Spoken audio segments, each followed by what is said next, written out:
I've made a terrible error here as part of the presenting coverage for the NHL playoffs as the reigning champion team and the cover of that team. The mistake that I have made is you guys do realize that as a show, we have not celebrated nearly enough the fact that Mike Ryan is on the verge of an all-time bad take when it comes to the Panthers acquiring Brad Marchand. I always make him Marchand, even though it's Marchand, because I always want to make it a little bit extra French, which is correct, because I always make it Marchand when I see the spelling, but it's Marchand, correct? No, it's Marchand. It's Marchand. People definitely say Marchand a lot. I don't know what it actually is. Regardless. And do you call his nickname Marshy or Marchie? Because I say Marchie. I go Marshy. Marshy. Is it Marchand or is it Marchand? Marchand. Marchand. Marchand. Okay, we can't get agreement on this, and I'm going to need it because he's a Panthers legend. We need to get his name right. Such a legend. I mean, he's a legend. Such a legend. Dan, he had the greatest individual performance. Game 2, he had the greatest individual performance in Panthers history. I'm not talking about the biggest goal, although the goal was obviously enormous. But he also had a shorty earlier in the game. In a game that, if you don't want to call it must win, fine. Have to win? Down 1-0 Have to. That was a have to win game. He had the greatest individual performance in Panthers history. Let me play again this video of the other night because Ethan spoke for a lot of people with what he sneaks in at the back end of this when the Panthers win in double overtime. You can hear Ethan have a little message for Mike Ryan. Oh, Marchand! Marchand! Breakaway! Back shot! Panthers win!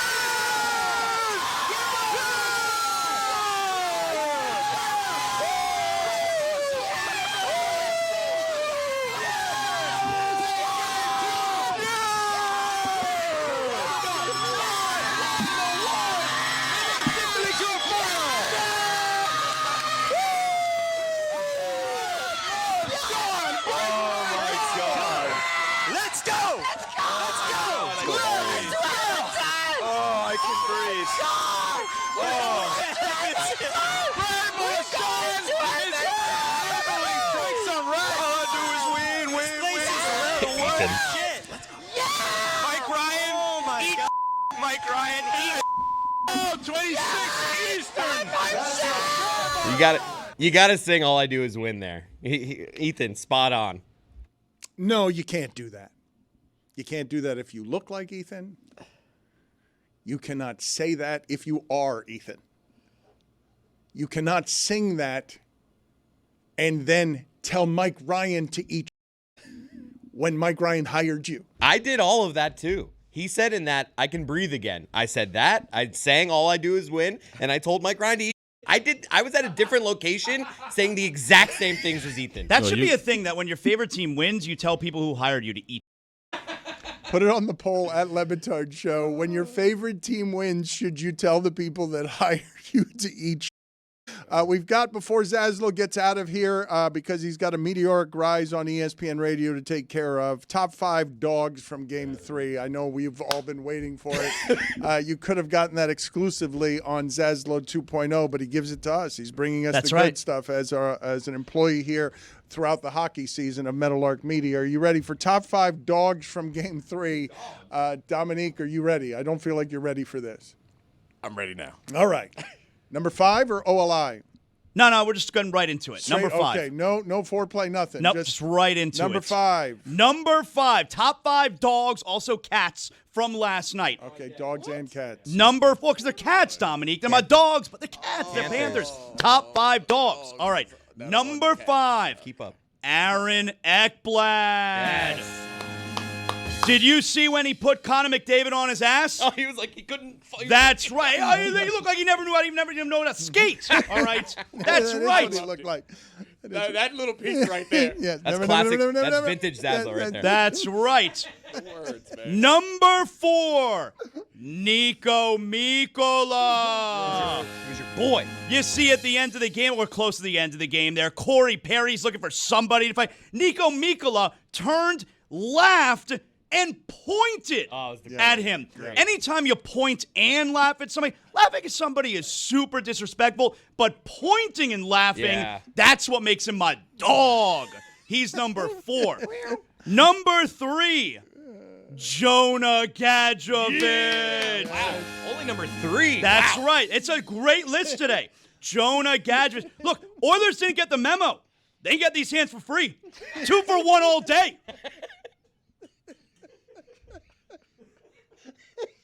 So the hands are for free, 2 for 1 all day. That's and right. And all night. Maybe they received the memo after the game. If they're 2 for 1, they're free. Yeah, that's what I'm saying. Are they free or are they All BOGO? day. BOGO. All you Free could or eat. BOGO, But they're man, also they can't 2 be for both. 1. What part are you not understanding, Tony? They're free, and it's 2 for 1, and it's all day. Yeah.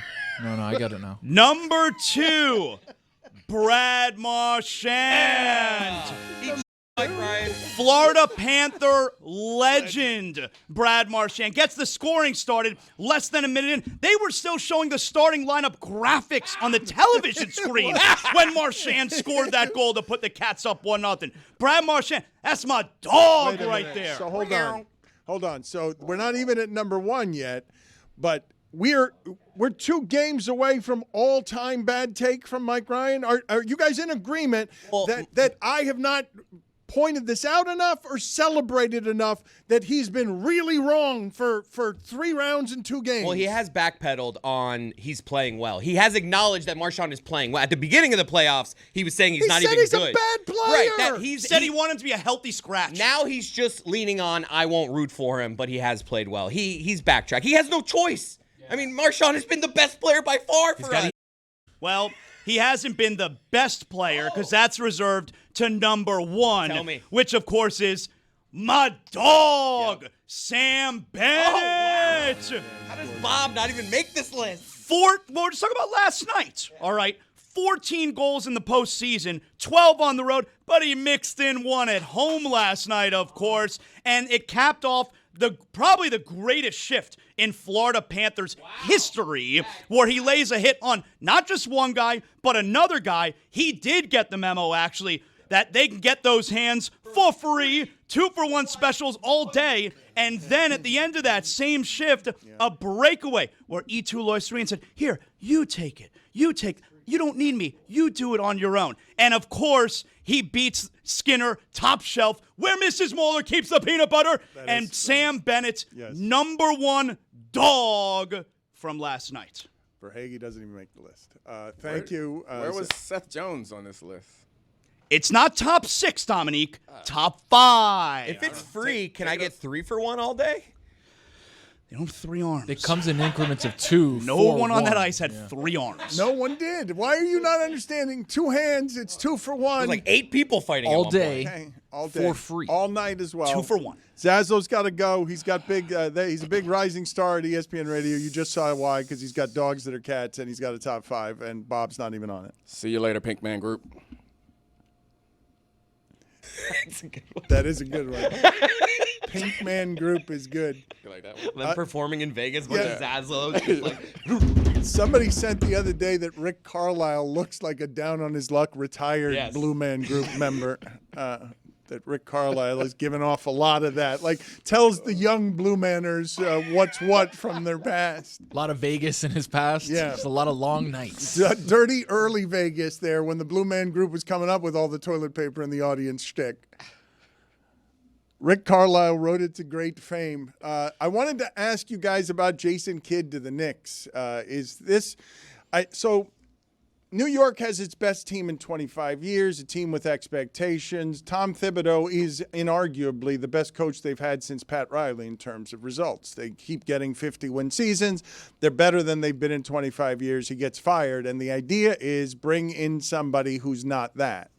So Jason Kidd's not that. But when I think of Jason Kidd, I don't know how you guys regard him as a coach, but having watched the entirety of his career, where he's a college basketball player who's having trouble with drunk driving incidents, to being a great point guard that wins a championship by becoming someone who can three-point shoot, somehow, one of the few players I've ever seen go from not good shooter to good shooter, where I've seen that arc of his career, has the respect of others as a point guard, and is the player's coach who will do things in his inaugural season like get a timeout by spilling a soda on the floor on purpose and illegally and getting fined for it. But I don't think of him as a take the next step coach. I think of him somebody that the players will like. Do I have this wrong? No, it feels like he's a guy that will get you to the playoffs, right? He got obviously took Luka. Luka took him all the way to the NBA Finals, but it doesn't feel like he's the guy that you bring in to be like, oh, this is the guy that's going to take the ceiling off of what we're doing here and take us to the next level. I've thought a number of times that Jason Kidd's career is over as a coach, and it's never over. I don't think the next take you to the next level coach is always the coach that you expect. Normally those guys have jobs. So you have to have some projection. And I would argue that a point guard is the type of coach, a former point guard is the type of coach that a team like the Knicks could use coming off of Thibodeau. Because Thibodeau, and correct me if I'm wrong, I would say the assessment of Thibodeau is he's not a great X's and O's guy. Like he's a tough, hard-nosed coach who's going to grind his guys down, but he's not going to be the guy. I don't think of Jason Kidd as great X's and O's guy. I knows the game, but I don't know why it is that you guys would put him in the class of look, there were three guys that got this coming up, okay? Point guard who might be a coach because he was cerebral. It was Derek Fisher, it was Steve Kerr, and it was Jason Kidd. It was the three of them. Whoa. I don't think Steve Kerr got it. Steve Kerr was thought of as a good coach when he became a good coach, but Steve Kerr wasn't like running any team that he was on. He wasn't. Steve Kerr was the GM with the Suns, and then him and Derek Fisher both got offers with no coaching experience of 5 years, $25 million to coach the Knicks and the Warriors. But they didn't deserve those jobs or those contracts. There were just two guys. Hey, they're really smart at basketball. Let's hire them. Jason Kidd cut the line the same way. None of them trained as coaches. They were just great as players. Agreed. And I think that if we're going off of how great as a player someone was and the type of player that they were, I would think Jason Kidd fits that category. The only point that I'm trying to make is when you come into this conversation saying, I don't think he's a get you to the next level coach, get you to the next level coaches aren't available. I think it might be unfair for me to tell you to name the guy who's available right now to get because you haven't thought about it, but I think it's probably pretty hard. I'm going through my mind of like available coaches and trying to think who I know will get you to the next level. And to your point,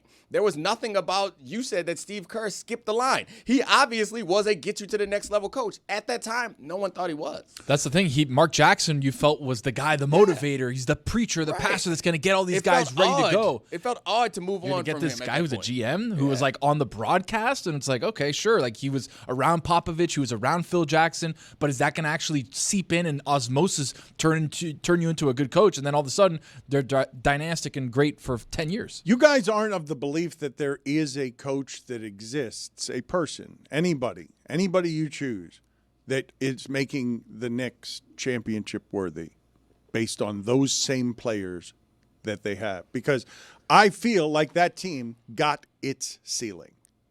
And it's no indictment of that team. You can get to the Final Four.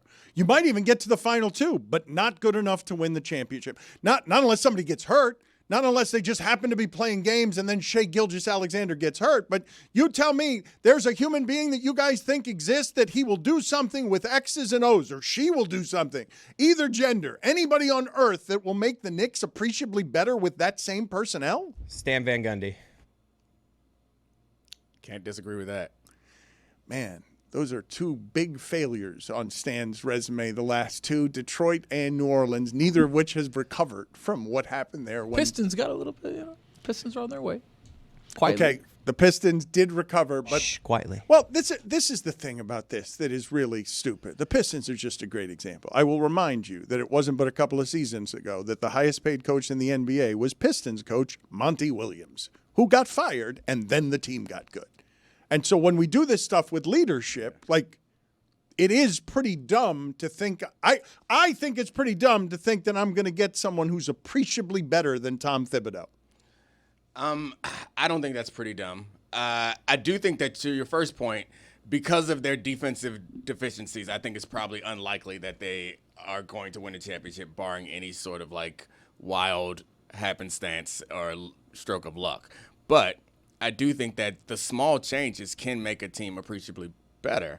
And I don't know what those changes are because I'm not a coach, but like I think the course of a season and the course of a playoff run, the ability to develop a culture that can adapt, I think is one of the things that we're solving for in a lot of these pro sports now is the teams that can adapt more quickly. And OKC is a team because of their roster depth and because of the intelligence and flexibility of their players is that they can adapt within a game from game to game. And that's the thing that we saw that the Knicks were unable to do. Even though they have some pretty flexible players, it didn't seem like they did a whole bunch. Like their big move was to change the starting lineup when they're already down, way down in that final series. Like they just didn't seem to have any other moves. And so I get the idea that we want to bring somebody that we think will be willing to try a move, do something, knock a couple on the court, get me a timeout. I don't know anything. But even if you think someone's going to make them appreciably better than Thibodeau, Jason Kidd?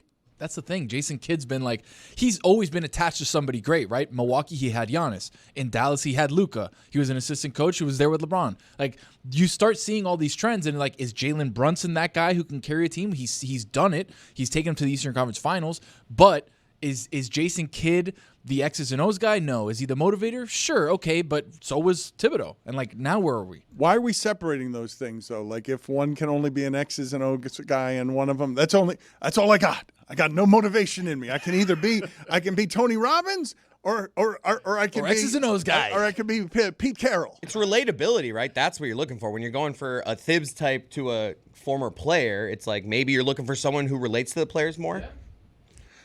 Is that how simplistic we're doing it? I don't know. I'm just when it comes to leadership, I'll get off of this in a second, but it seems like a pretty important job, and we really do seem to like the idea that some leader has an idea that other leaders don't have. We like to believe in that, and I just keep asking you, so Jason Kidd's the one we're doing it with, right? So Jason Kidd's got whatever magical elixir it is that Domonique thinks or anybody thinks will make the Knicks better than the Pacers because they have some adjustments in the margins that can be made to take advantage over a 7-game series of Pacer weaknesses. And also, am I crazy or he's still under contract with Dallas? So, like, how is that going to turn into? Are you going to give picks? You're going to give plate? You're going to do something and make a trade for Jason Kidd when you have deficiencies on your roster and you're going to be giving them away to then get a coach? Another Mavericks trade. Oh, boy. What gets people excited as a Knicks? Like, I saw that Patino said hell no when asked the other day. Yeah, but, you know. Jay Wright, I feel like, would have got people happy. Right. Jay Wright already said, like, I'm retired. I don't want to do it. Those rumors and out there, like, it's not happening. But, like, man, I would have been excited for that if I was. So those are just names, though, right? Like, I've seen the whole Patino thing. I saw it in New York. I've seen it. I know what it is. The 90s are back, though, Dan, across the world.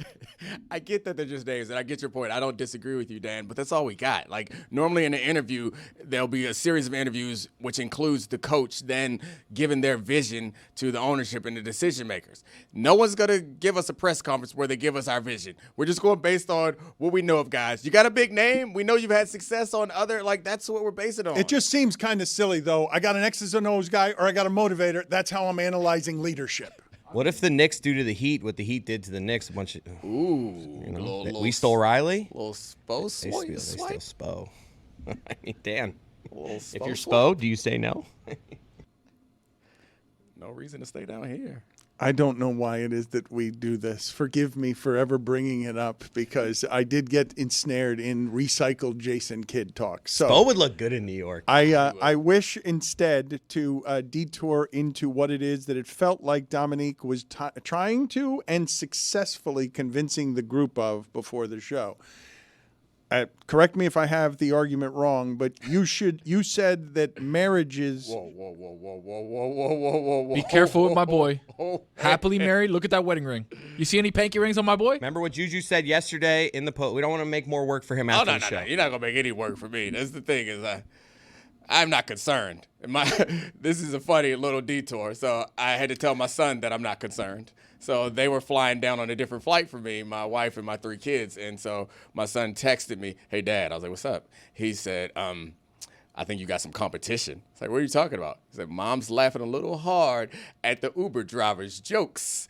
And I was like, "I'm not worried." And he said, "But his name is Luis." And he put like 10 S's on the text. And I was like, "What?" I love that. And he said, Luis. How old is your son taunting you that your wife is flirting with the Uber driver? He said, he's 12. And then he was like, you got to watch Luis. He said, Mom must be pretty because it's a shock that this Uber driver is flirting with her when she has 2 annoying kids. And I texted back, there's 3 of you. I said annoying. Oh, wow. I was like, got me. You got me. I had to admit, like, I was a little proud of it. His little jokes make a lot of people laugh. They mostly get on my nerves. That was a solid like run of jokes. Right? So he was very much listening to what was going on in the car. So I told my wife about it later, and she said he had his AirPods on the whole time. She noticed that, huh? Yeah. Everyone noticed Luis. And anytime you get into his Uber, which smells like cologne and feet, Oh. tell me I'm wrong. I think if he's spitting game and trying to do his work early, right? We talk about getting in the post and doing your work early before you actually have to do any moves, right? That's the key to a post game. I think Luis has so much game that he can overcome the smell of feet and cologne in his car. There may be Are other we sure this people's is not our Lewis? Because he wasn't here yesterday. He does have game. It's not Lewis. No, Lewis. There's a difference between Lewis and Luis. I do believe I call him Luis. Your limited fake skipper is I do believe so remarkably limited and not useful. It's got range, Dan. It He doesn't uses have it in a range. bunch of different No, places. It's just never. It's always I do believe, and then it's foghorn leghorn. It's not any. It's there's nothing to the impersonation. It stinks. Okay, now Dan Le Batard. it stinks. That's how he says your name. Come on. But he does have trouble with Latin names, so it does become Louis Hello, Luis. or Luis. So the thing that Dan was trying to get to before I sidetracked us with the story. It was a 2012 Washington Post article, to be clear on what the starting point of this story is. Well, the starting point was, I don't want to put anybody's business out there, but someone was saying that they were celebrating their 4th wedding anniversary, and then that person also said out of 10. And I was like, what? You got a plan for it? But what I didn't understand was the person was saying that they've been together for 10 years, but only married for 4. So that's what got me down the track of like, it's like you got a lease. So I Googled it, and there was an article that I read in there, and then it made a compelling argument for reducing the divorce rate by having just a little, all right, we're gonna lock this in for 5 years. Let's lock this in for 5 years. We discuss it at the end of 5. Lock it in for 10, we check it out again. So like a team option. Contract year. Renegotiate. I mean, you got to sometimes. Like you're working out. It's like, yeah, contract year. Trying to keep her. Yeah, you got to get in shape that year. Refinance. Yeah, the vacations get a little bit better. You put in a little extra work in all areas. But then you sign that deal, and then what's the next year? Are you hungry? Are you good enough, like Ray Lewis? Or are you Domonique Foxworth saying on a Thursday night in Cleveland, you know what? I don't care this much. Oh, no, I'm crying in the tunnel on a Thursday night in Cleveland for my marriage. I ain't losing that. I gots to have it. I don't know what the divorce rate is. Is it 50% still on the divorce rate? And the other 50% aren't going great all the time. you know? So you have everybody in a terrible marriage? What percentage of marriages are really happy? See, this is where I was headed with this. Like, so 50% fail outright. We can't be around each other anymore. But some percentage of the next 50%, we can all agree Are also miserable. 30% are miserable. Also failures. I'm going 20% are happy. I don't know what the number is. But 30% are just. I'm sorry I made it everybody, but just know that if this were an American product, we'd recall it, okay? Because it's got like a 50% failure rate and then 25%. I'm not sure it works so well over here either. So whatever the numbers are, though, Domonique is saying, let's rethink this whole thing based on a 2012 Washington Post article, and instead of making them lifetime contracts, make them leases. Make the marriage contract that you get at the courthouse renewable every 5 years. I mean, you can pick whatever duration you want, but like I personally sign a lifetime deal. I'm out here Max player. sign a lifetime deal because I got to. That's what I needed. I already know. I got to have. Got at a good number, though. I mean, you just made marriage a Honda. My marriage is not a Honda. I'll tell you that much right now. You can Lexus? get a much better deal if you just commit to the long term. Yeah. This is your financial advice here? This is It's sound. It's sound. The psychology of it, though, is a little weird because I do, whenever, like, my wife and I have some disagreement, it never even crosses my mind because it's like, it's permanent. This is it. Like, it doesn't, like, if we fight, disagree, like, all right, but this is it. You better figure it out. I better figure it out. But Somebody we're better all figure the it happy out. ones. Like we're that 20%, all of us here. Happy we're all in as that shit. 20%. So We're happy. Oddball. Next. We got ourselves an NBA Finals, ladies and gentlemen, because the Oklahoma City Thunder went ahead and tied it all up. It's 1-1 now as the series shifts to Indiana. Was Now, there fear Izzy, that the Pacers would run away with it and go up 2-0 and then say, "Hey, the series is over"? I wouldn't say there was fear, but definitely the crowd was a lot less confident last night. Like when they were up and the Pacers make a three, you start to hear that murmur of like, wait a second, we've watched this movie again. So Izzy, one of the things people like to say is that, success breeds copycats. And so our producers were wondering, of these two teams, the Pacers and the Thunder, which success would be easier for other teams to copycat? That's a good question. Let's look at what these models are, right? So we've got OKC, which is very much a one-man sort of centerpiece in terms of offense, and everything flows through him. By far the best player, and again, won the MVP, so you could argue best player in the league right now with quality pieces around him, a bunch of two-way players, little freakish athlete in size there, and Chet Holmgren.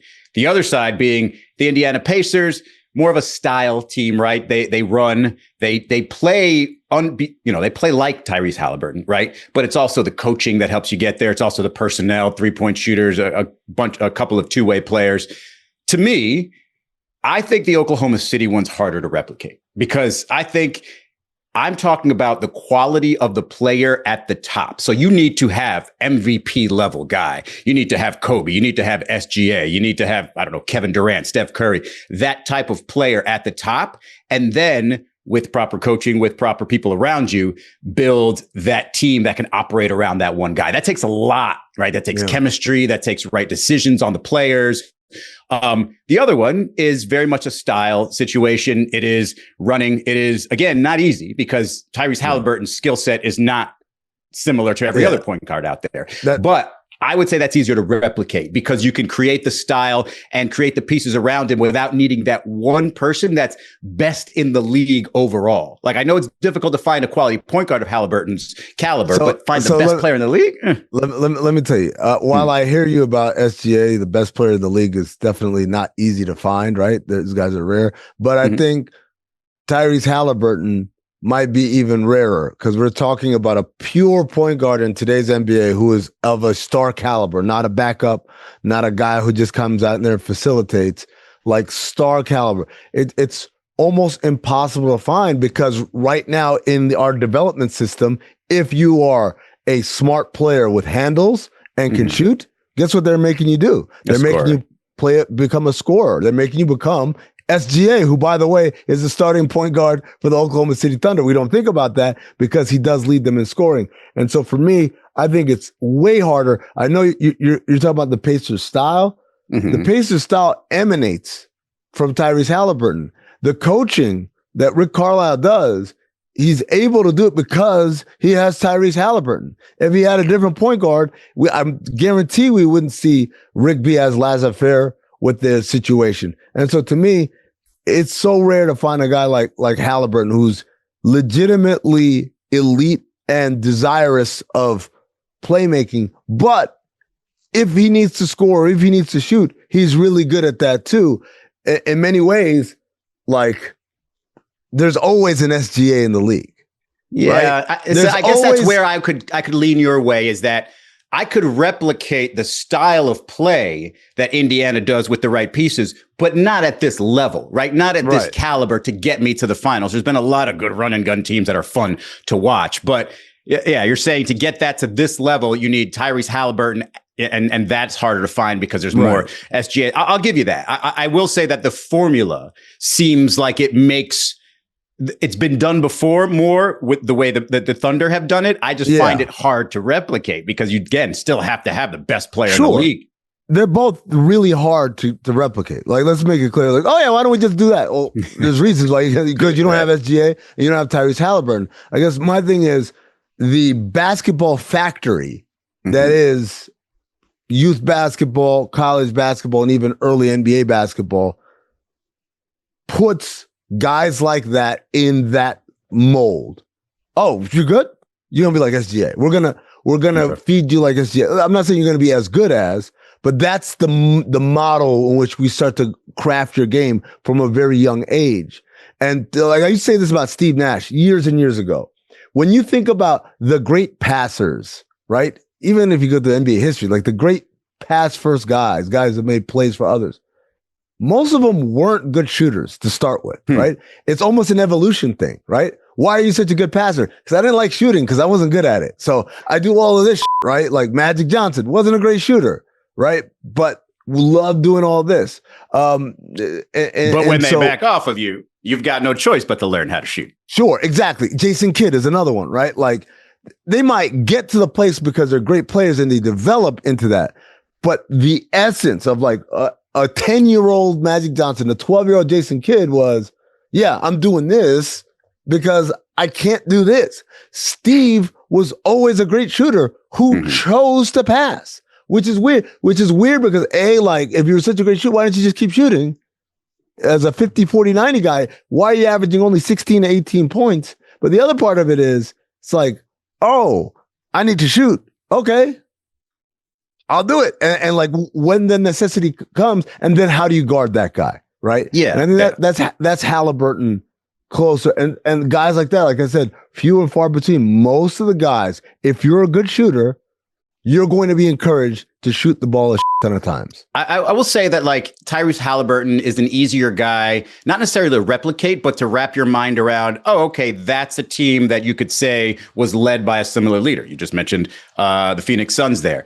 The one that's interesting to me, SGA, like I get what he is, right? In terms of head the snake, leader for a team, scorer as from the guard position. But like how he got there and, you know, whether we can see that coming again for somebody else, I don't think we can because the dude, you know, was number 11 in the draft, fell that far, was traded after his rookie season. That's probably the one where you're just like, wait a second, most of these guys who are MVP are not traded after their rookie season. But I don't know if this is a question of how we find the next SGA, or do we sort of try to figure out what this SGA really is? Because in my mind, I very much point to the 06 finals with Dwayne Wade, where in his third year, everybody saw this guy coming out of oh, wow, this guy's great. With SGA, a little bit different, but it's also like, I don't know, we didn't expect it. And so now that we're seeing it, we're sort of wrapping our minds around what it could be. Well, I got to give credit to the Clippers because the day that, like, right when they did that Paul George trade, they were telling everybody, man, we would have given up 10 more picks just to keep SGA. Like, so they knew he was special. Did they know he was this special?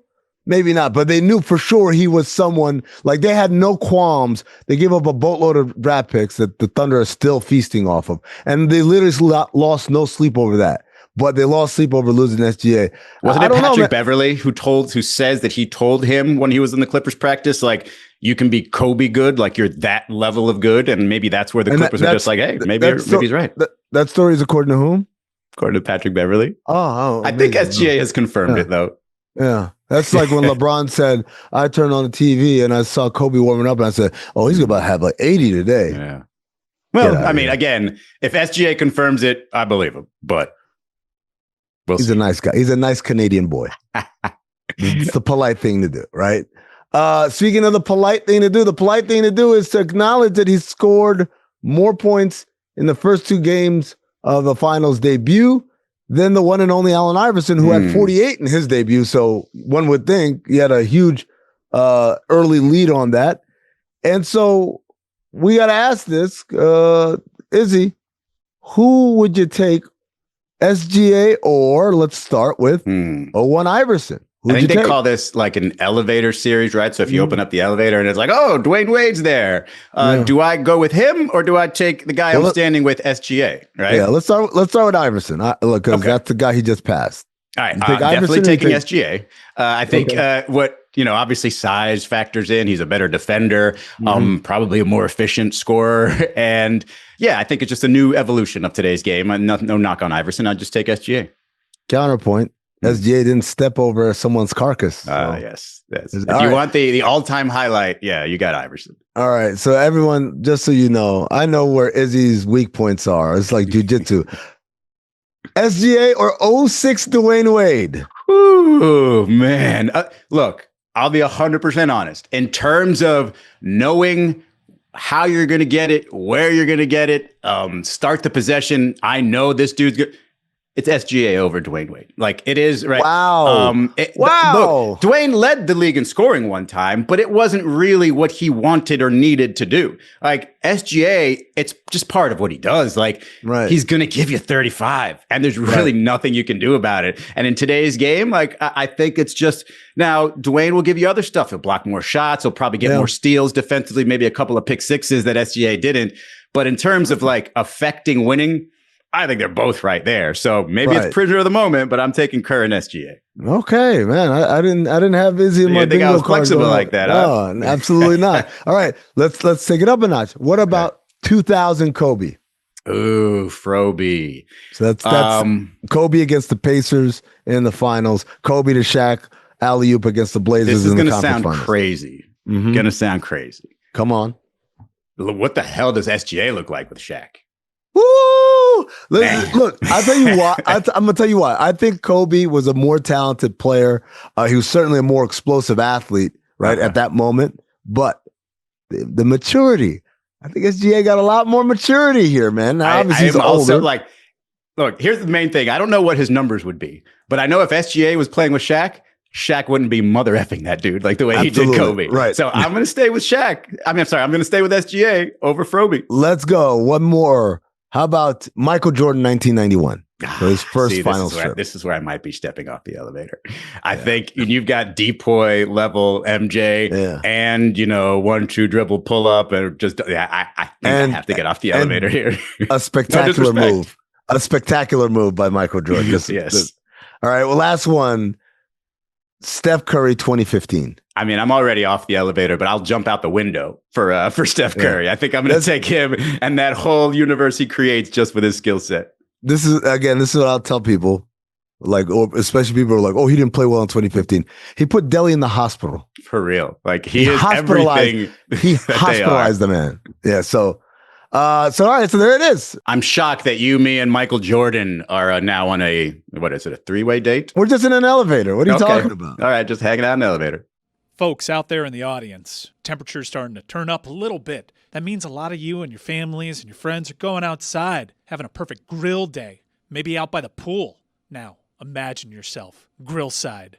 Your veggies, your meats, they're all prepped, ready to go. Kids running around in the background. Lawn, perfectly manicured to perfection.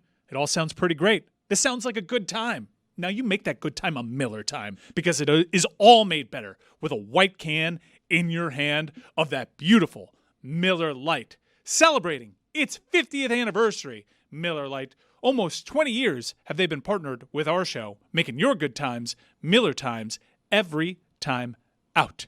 There's just something about a perfect grilling day. Sun's out, friends show up, that first sip of Miller Lite, it just hits different. I've been stocking the cooler with Miller Lite for years on these grilling days, and for good reason. It's brewed for taste, and it's only 96 calories and 3.2 grams of carbs. This year, Miller Lite turns 50. That's 5 decades of cookouts, laughs, and ice-cold moments that never miss. It's the original light beer, and it's still my go-to. Great beer, great times. Grill on. Miller Lite. Great taste. 96 calories. Go to MillerLite.com/Dan to find delivery options near you. Or you can pick up some Miller Lite pretty much anywhere they sell beer. Cheers to 50 years of Miller Lite. Celebrate responsibly. Miller Brewing Company, Milwaukee, Wisconsin. 96 calories and 3.2 carbs per 12 ounces. How did Matt Ryan save your life? Domonique is eating. Hold on, Juju. This is a little bit rude, but Domonique just informed me he's got a very good metabolism and he needs to eat every 3 hours or he gets very hangry. Obnoxious. And so why did you just say, as Juju came into the screen with his Matt Ryan jersey, that Matt Ryan saved your life? Because I got traded to the Falcons in Matt Ryan's rookie year. And they just got rid of, things were really bad in Atlanta. And so in my contract year, it's very important that you play well and play for a good team so you can get paid. And so I get traded. I'm like distraught when I get traded to the Falcons, assuming they're going to be bad and I'm going to have a bad year for my contract year. That's when I first started thinking about business school, because I was like, yeah, I'm not going to like be a journeyman who never really hits it big. Then I get down there and I don't play in the first game because I get down there the week of the first game. And Matt throws a touchdown pass on his very first pass, and then we go on to have a really good season. And part of having a good season, I obviously play well also, and you're on a good team, you make the playoffs, people pay those people money. So Matt Ryan, I mean, I was being hyperbolic. Like, that was pretty good. He made you a lot of money. Juju, why are you wearing, beyond always repping Atlanta, why are you wearing the Matt Ryan gear today? Any particular reason? Nah, just keeping it fresh, you know what I mean? Fresh and funky, as they say. And I just happened to land on the Matt Ryan jersey today. You feel me? Salute to Matty Ice. Zaz is now gone, but can we put that picture up again, please, for Juju to enjoy the picture of Zaslow telling everybody on Earth and America and any continent where hockey is played that that is the way that you play hockey. What commentary do you have for us on Zaslow making America great again there? I wanted to say, when Domonique said beluga-esque, the scream that came out of my living room. Same. The esque. Bruh. So good. The esque.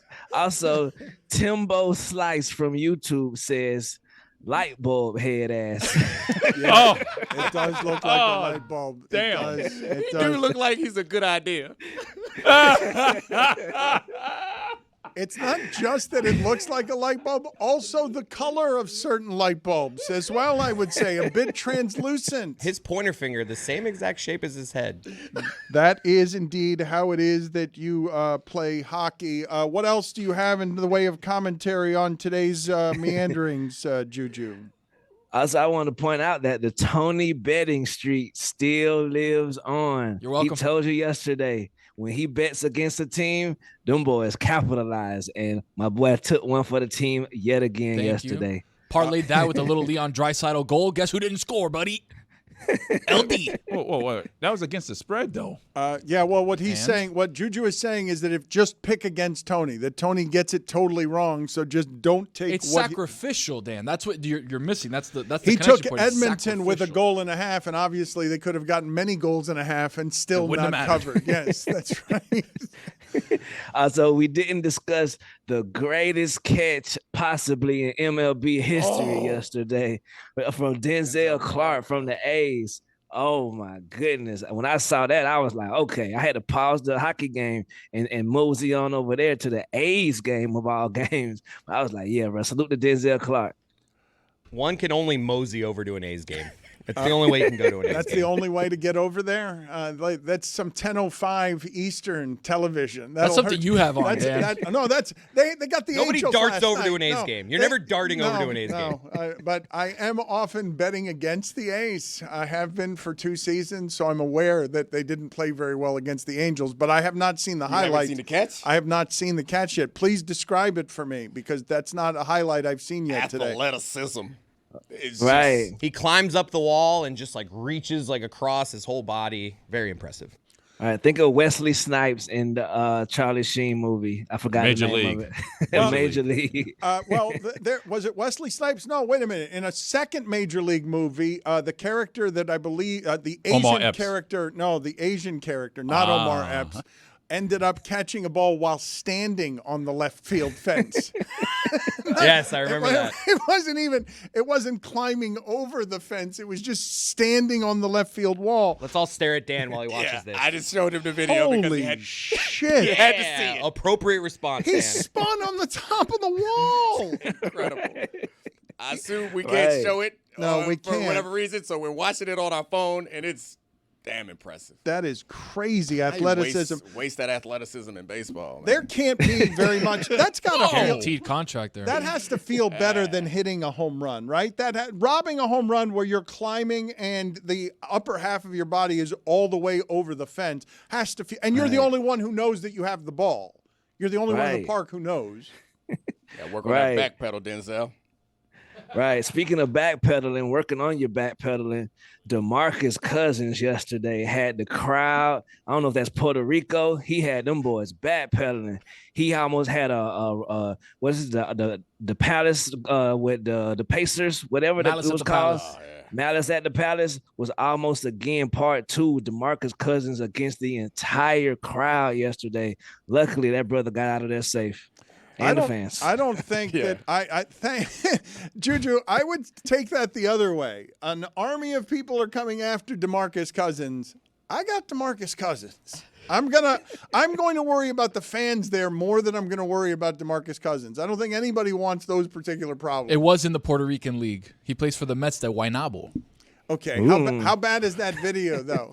Is he still playing that guy from the Puerto Rican national team, Ortiz, who's like 47 years old with gel in his hair? Do you know who I'm talking about? Who's in that Puerto Rican league? Carlos Arroyo? There's a bunch of good players in the Puerto Rican League, Dan.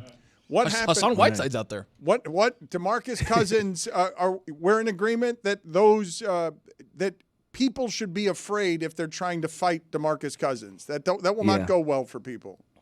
Yeah, it started courtside with a heckling fan, which, in my opinion, like, fan, what are you doing? Do you know who you're heckling? Have you not seen the tapes? But he started there, got kicked out of the game, and then the whole way to the locker room, fans were throwing stuff at him, so he was trying to retaliate. He slipped and fell through the grace of God, because if he would have been let loose, I don't know, we would be having a whole different conversation about this. This might have led the show today. Seems like the wrong person to disrespect. Yeah. Who's the right person to disrespect? Well, not him.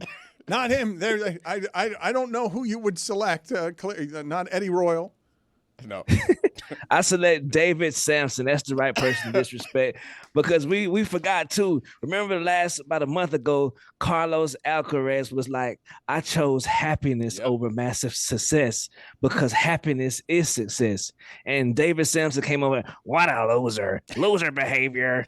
He's never going to be anything. And he gave us one of the most entertaining best matches ever on Sunday against a winner, the number one person in the world, which I would argue that happiness inside of him probably had him able to go through the different modes of, man, you know what, I'm finna lock in, man. And then he was pumping the crowd up while he was going.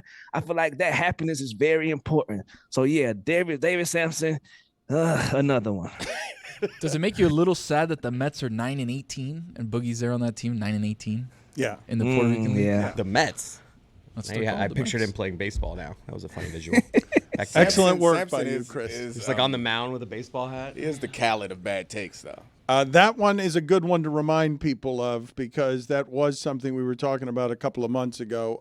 I meant to do this earlier. Another one. You wanted to talk, Domonique, and we didn't have anybody here who had seen any of the BET Awards, because evidently Domonique didn't watch hockey last night, because he was and he faked his way through the show today because he was actually watching the BET Awards instead. I mean, y'all, I felt like the universe was testing me. I watched a little bit of hockey. He's trying to give the show range. He knew that we would have the hockey covered, so he's like, I'll cover this. No. I was like, if the world ended right now, I don't want it to end with the BET Awards on TV and me watching hockey. I just couldn't have it. So, Luckily, God bless me. I got a little 3 TV set up, so I had the BET Awards on the second guy. You feel me? What about sound? Where was the sound in the BET Awards? Oh, the sound was in Sunrise. You best please believe. Shut down city. Let's go. See red. All right. Right. And I do agree with you, Dominique. I don't know how or when. Maybe I don't know his backstory, but Teddy Swims being invited to the cookout, that's above my pay grade, I guess. I was stunned. I mean, that one song, whoa, that thing goes. However, right. Lose control. Yeah, I'm going to need you to do a little bit more. I did a little research. Like, I believe his wife, she down with us. However, I'm going to need you to do a little bit more. I thought we learned our lesson in the past. You can't just come on over here, man. Like, it's a high You know bar. what it means, Tony. You know what it means, Tony. By association. I'm locked in on Los Vaqueros de Bayamon, who JaVale McGee is the center. Really? And Danilo Gallinari is the forward. You can find some Ronaldo names Balkman in is still there. playing. Yes, that is a good perusal good- through the internet. good team. That is a good use of your internet time. 21-7, by the way. And Stevie Wonder also admitted last night that he had watched the film on his tribute video. So it better be good. Salute to Stevie, man. He used the verb watched. He said he watched it. And he watched the edit, so it better be good. Also, shock of the year last night, Glorilla. Who would have thought this is a real sentence that I'm saying? Glorilla did a tap dance number and won the BET Award for Best Gospel Song. What? Yep. That is a real thing that happened last night. Salute the Glow. I mean, this in collaboration with Kirk Franklin. Stomp. Right? Dan, would you like to know where Montrezl Harrell is? No. Los Gigantes de Carolina. Yeah. Oh, my God. Sixth man of the year, Montrezl It'll be a Harrell. fun All-Star game to watch. I also learned that Glorilla's middle name, because this was one of the bits that Kevin Hart, who was hosting, was doing, was calling out people's full government name. Middle name, Hallelujah. Nice. Gloria Hallelujah Woods. Oh, that's fire. So she should name an album Great that. middle name. Gospel. You see? Like, it seems a little less ridiculous now when you know her middle name. Hallelujah. Word. Right. And Mr. 106 in part reminded us to keep respect on his name. That's Lil Bow Wow last night. Even though he performed like you with Sierra in the crowd, hoping and praying that she didn't get the invite on stage. Because she done moved on to bigger and better things. I guess she didn't want to perform. I was surprised. I was like, she's right there. Is there some beef that I didn't know about? Put it on the poll, please. Is Hallelujah a great middle name at Le Batard Show? I don't believe we will do better in these polls than the question, did they not boo the guy roller skating to Lou Rawls because he marched during civil rights movement? But we'll see. We'll find out together. Roy, you still have a stat of the day, correct? We were supposed to get to a stat of the day a little bit earlier. So before we get to the polls, can we do the stat of the day that we were supposed to get to? Start of the day, it is your start of the day. Start of the day, it is your start of the day. Start of the day, it is your start of the day. Start of the day, it is your start of the day.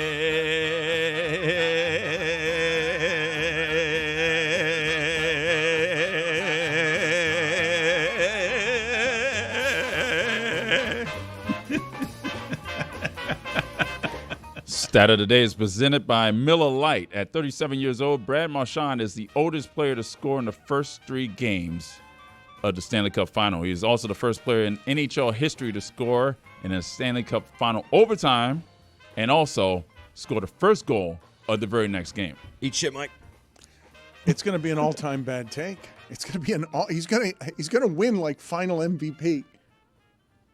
Conn Smythe? Sorry. I didn't do that correctly. That you're okay. Dan, No, where can you see a pick and roll of Brandon Knight and Jahlil Okafor, Dan? Los Capitanes del Recibo. Thank you, Tony. That's where.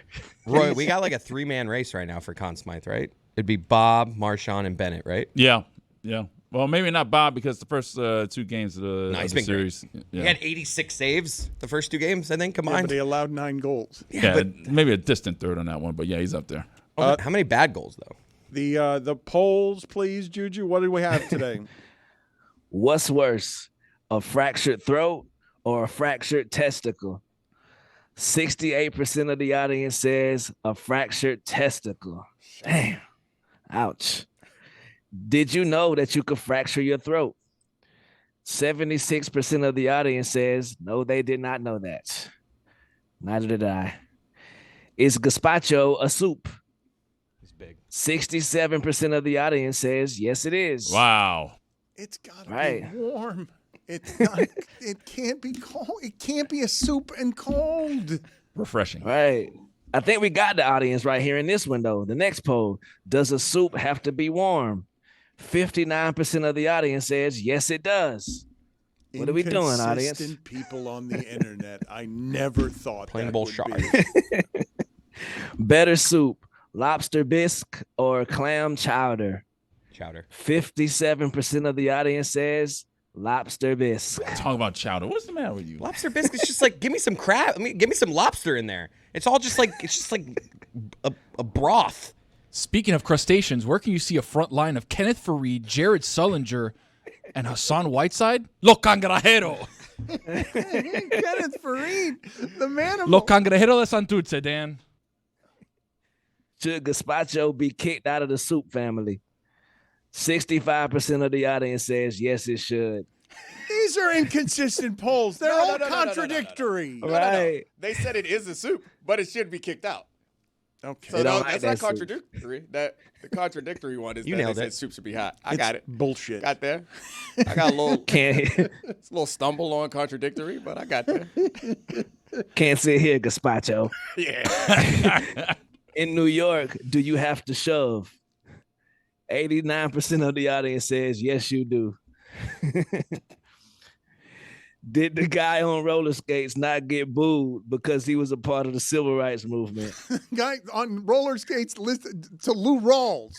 It's an important. I forgot that part. It's an important detail. Still, 58% of the audience says yes. That's a good day of polls. Right. Do we have to make sure that Shoney's never dies? 64% of the audience says yes, we do. 1% for every location. Right. Salute to Danny. Are you ever getting Tom Cruise on your podcast? 90% of the audience says no. I don't know. Keep your eyes glued to Pete and Sebastian show. No Just plugging having here. fun, man. Is there such a thing as a beautiful, fast, casual seafood restaurant? Big. 68% of the audience says no, there is not. Captain D's. Fun fact, I worked at a Captain D's in high school. Stole a lot of hush puppies in my day. I was just saying. Yeah. You got to steal the hush puppies if you're working at Captain D's. Everybody's doing that. Quality was so Did you low. know? Like, nah, I'm taking hush puppies only. Y'all can keep this fish and shrimp. That's fine. Right. Pay me in hush puppies. Did you know that an octopus could take out a shark? 54% of the audience says, yes, they did know that. Okay. Look at the big brain on the audience. You knew Zazzle everything brain. about the octopi. Congratulations. I think it's Right. pussies. And last poll, do Pretty you sure know it is. what to do when a gorilla grabs your shirt? 91% of the audience says, no, they do not. And those are your polls. I'm pretty sure it's octopi. Nah, it's pussies. Look it up. People like to say pie because it's funny, but it's pussies. It's definitely not fishes, what Ron McGill said earlier. Salute to Ron McGill.